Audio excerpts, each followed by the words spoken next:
Shalom. Apa kabar Bapak Ibu yang ada di rumah? Kembali kami mengunjungi Bapak Ibu semua dengan renungan firman Tuhan. Apa kabar dengan hatimu? Menjalani keseharian kita dengan situasi pandemi seperti sekarang bukanlah hal yang mudah. Kita dipaksa untuk diam di dalam rumah. Tidak bisa berpergian jauh.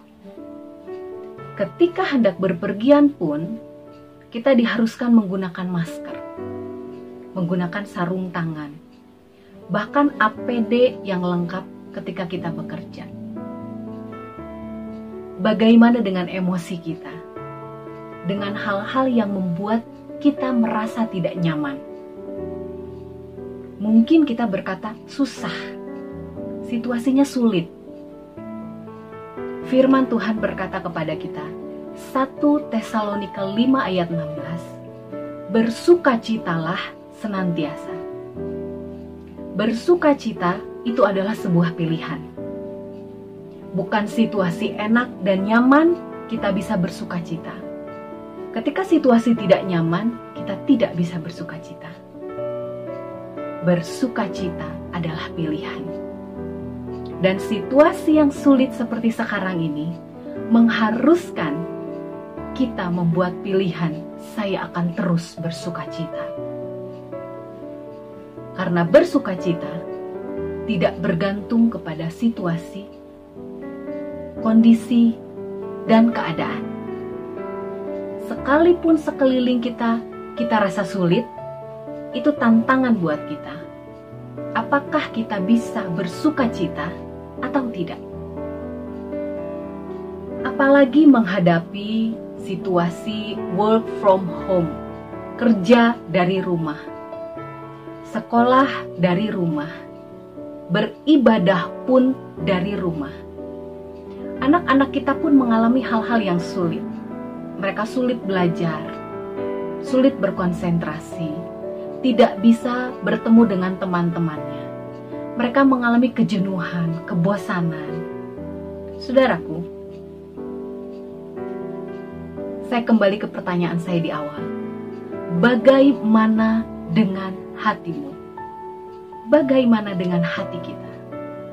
Bisa kita bersukacita dengan situasi sulit seperti sekarang? Ayat firman Tuhan yang biasa kita baca, Mazmur 1.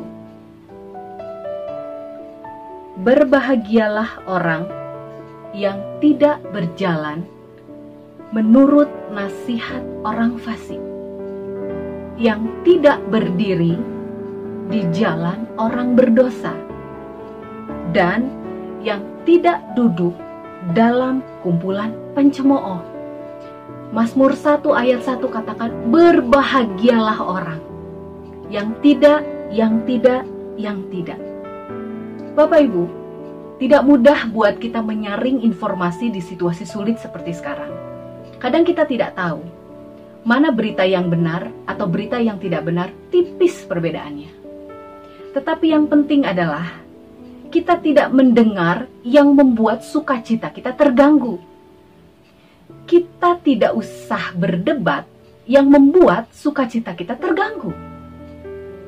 Kita tidak usah menonton yang membuat sukacita kita terganggu. Dan kita tidak perlu membaca yang membuat sukacita kita terganggu.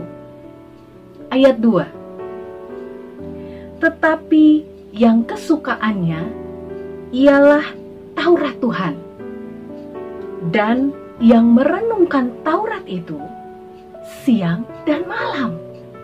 Bapak Ibu, satu hal yang menarik ketika kita mengalami situasi pandemi seperti sekarang adalah perbanyaklah hubungan kita dengan Tuhan. Di waktu-waktu senggang, kita memiliki waktu yang banyak. Berhubunganlah terus dengan Tuhan. Bangun mezbah bersama keluarga. Apakah Bapak Ibu sudah melakukannya? Bersama istri, bersama suami, anak-anak. Perbanyak bangun mezbah keluarga. Bisa pagi hari, bisa malam hari. Perbanyak waktu kita berhubungan dengan Tuhan. Banyak berdoa, banyak bersekutu dengan Tuhan, baca firman Tuhan. Hanya itu kekuatan kita. Kita tidak punya kekuatan yang lain selain kekuatan itu datangnya dari Tuhan. Tetap semangat Bapak Ibu. Jaga kesehatan rohani kita, jaga kesehatan batin kita. Itu jauh lebih penting. Kenapa? Dari situlah terpancar kehidupan. Amin. Ketika kita bersuka cita, kita pasti kuat. Mungkin masalah tidak berhenti, masalah kita tetap ada, tetapi kita kuat menanggung segala sesuatunya. Dalam tangan Allah yang kuat, kita pasti kuat. Puji Tuhan, Tuhan Yesus memberkati.